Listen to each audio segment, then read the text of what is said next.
Hi all, ഇന്ന് നാം ഒരു സോയാബീൻ്റെ റെസിപ്പിയാണ് നോക്കാൻ പോകുന്നത്. അതിനായി സോയാബീൻ, തക്കാളി, ഇഞ്ചി വെളുത്തുള്ളി ചതച്ചത്, സവാള, ആവശ്യത്തിന് വെള്ളം എടുക്കുക.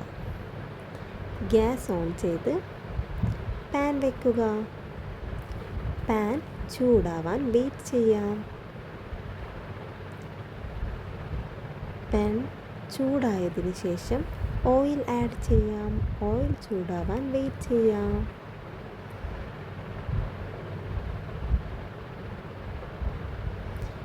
ഓയിൽ ചൂടായതിന് ശേഷം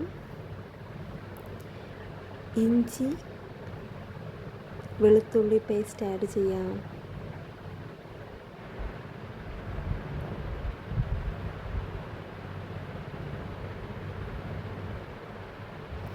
നന്നായി വഴറ്റി കൊടുക്കാം, പച്ചമണം മാറുന്നത് വരെ. ശേഷം സവാള ആഡ് ചെയ്യാം. ഇവിടെ സവാള നമുക്ക് ചെറുതായിട്ടൊന്ന് വഴറ്റേണ്ട ആവശ്യം വരുന്നുണ്ട്. അതുകൊണ്ട് തന്നെ നന്നായി ഇളക്കി കൊടുക്കുക. ശേഷം നമുക്ക് മൂടി വെക്കാം.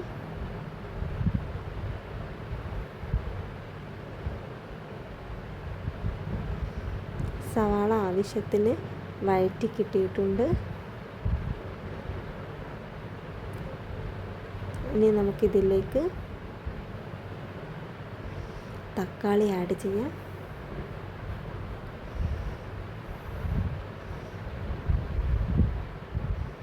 ഒന്ന് ഇളക്കി കൊടുക്കുക. മൂടി വെച്ച് വേവിക്കാം.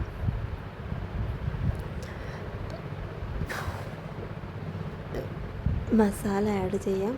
1 സ്പൂൺ മുളക് പൊടി,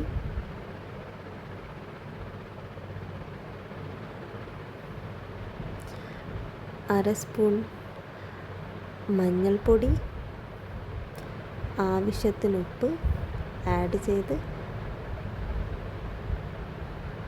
നന്നായി ഇളക്കുക.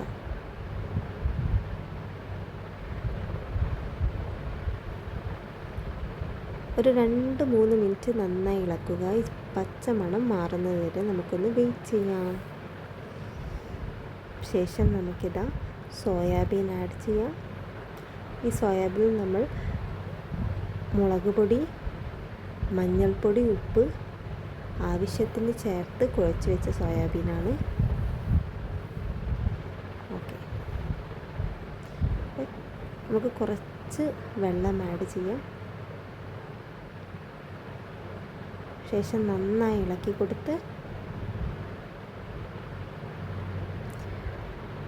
കൊടുക്കുക. നമ്മൾ കുറച്ച് മാറ്റി വെച്ച് ഇഞ്ചി വെളുത്തുള്ളി നമുക്കിപ്പോൾ ആഡ് ചെയ്യാം. ഇത് നല്ലൊരു ടേസ്റ്റ് കൊടുക്കും സോയാബീൻ ഫ്രൈക്ക്. അതിന് വേണ്ടിയിട്ടാട്ടോ ഇങ്ങനെ ചെയ്യുന്നത്. നന്നായി ഇളക്കിയിട്ട് നമുക്ക്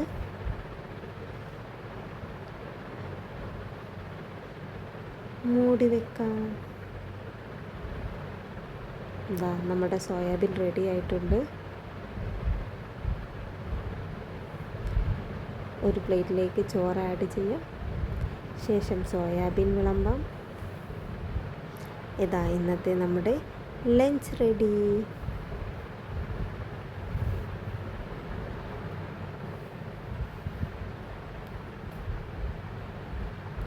Thank you for watching.